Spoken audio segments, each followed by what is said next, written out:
हम लोग अभी पढ़े वायुमंडल को 5 भागों में बांटा गया, उनका अलग अलग नाम है। और नंबर 1 में आता है क्या, क्षोभ मंडल। वायुमंडल मंडल हुआ, उसका जो 5 परत उसी लास्ट में मंडल लगना जरूरी है। तो उसके सबसे नंबर 1 में आता है क्षोभ मंडल।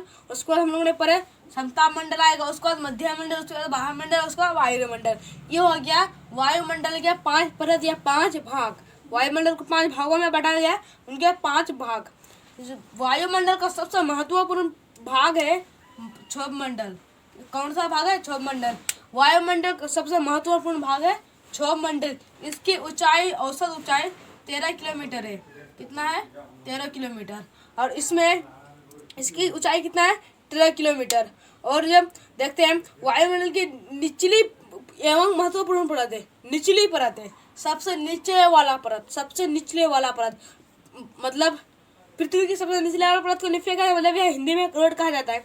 उसी की तरह वायुमंडल का सबसे निचला हुआ परत है वो क्षोभ मंडल। और इसकी सामान्य मतलब औसत ऊंचाई कितना है, 13 किलोमीटर। ये महत्वपूर्ण परत है वायुमंडल का। इस परत का रहना क्या जरूरी है। 13 किलोमीटर है। कितना किलोमीटर है वायुमंडल का, मतलब वायुमंडल को 5 भागों में पहला भाग का है क्षोभ मंडल नाम है, उसका औसत ऊंचाई 13 किलोमीटर। वायुमंडल का सबसे महत्वपूर्ण कौन सा, आपका उत्तर में या क्वेश्चन में आ जाएगा, प्रश्न में आ जाता है वायुमंडल का सबसे महत्वपूर्ण परत कौन सा है, तो क्षोभ मंडल। ऐसे भी आ सकता है वायुमंडल में ऐसा कौन सा परत है जिसकी ऊंचाई, औसत ऊंचाई 13 किलोमीटर है, तो फिर आ जाएगा क्षोभ मंडल। उसके बाद है समताप मंडल। क्या आ जाता है हम लोग का, समताप मंडल। क्या आ जाता है, समताप मंडल। किसका, वायुमंडल का दूसरा परत क्या है, समताप मंडल। क्षोभ मंडल के बाद वाला क्षोभ मंडल ऊपरी वाला परत, ऊपर वाला परत क्या, ऊपर। जैसे ये हमारा हाथ है, छोटा नीचे वाला हाथ है, और इसके ऊपर वाला भाग ये भाग हुआ, जैसे ये क्षोभ मंडल हुआ, ये हो गया समताप मंडल।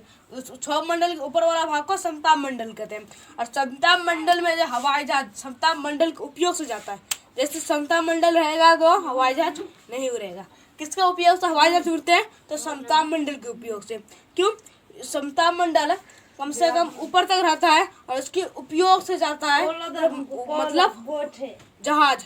और ये समताप मंडल रहेगा तो जहाज नहीं जाएगा, क्योंकि समताप मंडल के कारण या उपयोग से जहाज उड़ते हैं। आपको प्रश्न में आ सकता है कि ऐसा कौन सा मंडल है जिसके उपयोग से हवाई जहाज उड़ते हैं, मतलब उड़ते हैं। तो आपको लिखना पड़ेगा क्वेश्चन में समताप मंडल। ये क्वेश्चन में आएगा, जरूरी आएगा, जरूरी भी नहीं है। क्यों यह आता है, इसकी सामान्य ऊंचाई कितना है, 20 किलोमीटर, मतलब 50 किलोमीटर है मंडल। फैलाव मतलब करीब 50 किलोमीटर तक है समताप मंडल का ऊंचाई। कितना, 50 किलोमीटर, करीब से करीब। फैलाव है इसका, फैलाव कितना है 50 किलोमीटर का। और समताप मंडल से क्या, किसके, समताप मंडल के उपयोग से कौन सी उड़ता है, तो बताना पड़ेगा हवाई जहाज। और उसका फैलाव कितना किलोमीटर तक है, तो 50 किलोमीटर तक है। और इसके उपयोग से हवाई जहाज उड़ते हैं, तो हवाई जहाज उड़ते हैं, अर्थात 20 किलोमीटर ऊंचाई तक तापमान सेम रहता है। क्योंकि आप समताप मंडल में जाओगे, समताप मंडल में जाने के बाद 20 किलोमीटर, कितना, 20 किलोमीटर आप जो ऊपर जाओगे, उस 20 किलोमीटर तक वायु तापमान होता है डिग्री सेल्सियस, जो गर्मी होती है वो एक जैसा रहता है, मतलब उसमें इकट्ठा रहता है, एक जैसा होता है। आप इसके 21 किलोमीटर में जाओगे, आपका तापमान बढ़ने लगेगा, फिर इसमें एक ही जैसा होता है, इसके बाद ये बढ़ने लगेगा, घटने लगेगा, ये होएगा। ये हो गया समताप मंडल का दूसरा कारण। इसमें 20 किलोमीटर तक क्या होता है, तापमान सेम रहता है, मतलब एक साथ रहता है, एक ही रहता है। और उससे आगे जाओगे तो बढ़ने लगेगा, घटने लगेगा।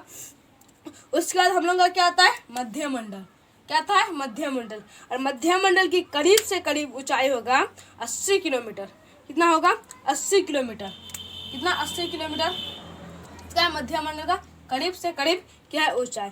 तो इसका ऊंचाई, इसका दूसरा काम होगा उल्का पिंड से हम लोग को बचाए दे। कौन सा, उल्का पिंड, देखना कभी आलू को पुरा के दिखाए हैं आगनी में, आगिन में या अग्नि में या गैस में, जला हुआ आलू की तरह लगता है उल्का, देख और टूटता हुआ तारा गिर रहा है। उसी तरह उल्का जो होता है, उल्का पिंड से हम लोग को बचाता है मध्य मंडल। और मध्य मंडल नहीं रहेगा तो पृथ्वी नष्ट हो जाएगी। क्यों, उल्का पिंड जो पृथ्वी की तरफ बढ़ता है, टूट के पड़ जाने से उल्का पिंड तो कभी भी बहुत बार टूटा है, बट फिर से तक क्यों नहीं है? इसका एक कारण हुआ। क्या हुआ कारण?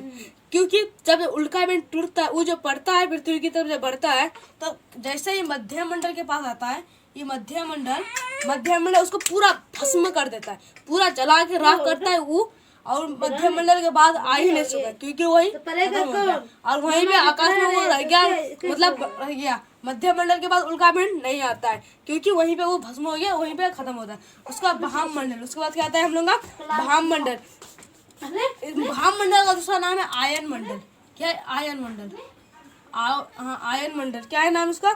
आयन मंडल। दूसरा नाम क्या है? आयन मंडल। आयन मंडल, भामंडल या आयन मंडल दोनों भी कह सकते हैं। इसकी ऊंचाई कितना?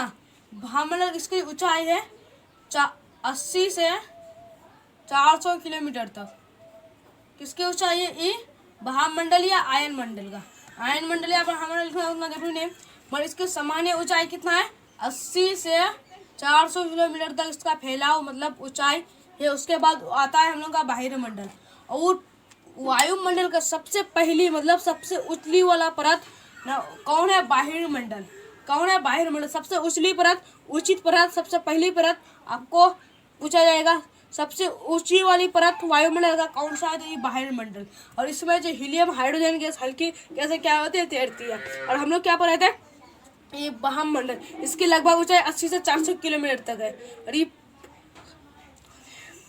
ये जो होता है सूरज की, मतलब सूरज जो जानते हैं ना, वो वाला सूरज में जो जाते हैं जो खटने, वो वाला सूरज नहीं, वो वाला सूरज जो लाल टमाटर के जैसा लगता है, आम की तरह, उस जगह जो प्रकाश होता है, खतरनाक जो किरणें पड़ते हैं, उससे हम लोग का बचाता है भामंडल। भामंडल या आयन मंडल, ये उनके किरणें को मतलब खत्म कर देता है, अपने तरफ ले लेता है, उसको घुमा देता है। वो हम लोग का काम आता है भामंडल। उस पर हम लोग पढ़ेंगे। और बाह्य मंडल, बाह्य मंडल में गैसें तैरती है। जैसे कौन सी गैस तैरती है? होगी पतली परत होती है, बाढ़ कर भी पड़ जाता है। इसमें हल्की गैस तैरती है। जैसे इसमें हल्की गैस कैसे? हीलियम और हाइड्रोजन गैस तैरती है। हीलियम, HI और हाइड्रोजन क्या तैरती है इसमें? बाह्य मंडल में। और इनका ग्राफ दिखा, ऐसे समझ में नहीं आता होगा कि कौन सा किसका, इसका हम ग्राफ दिखाते हैं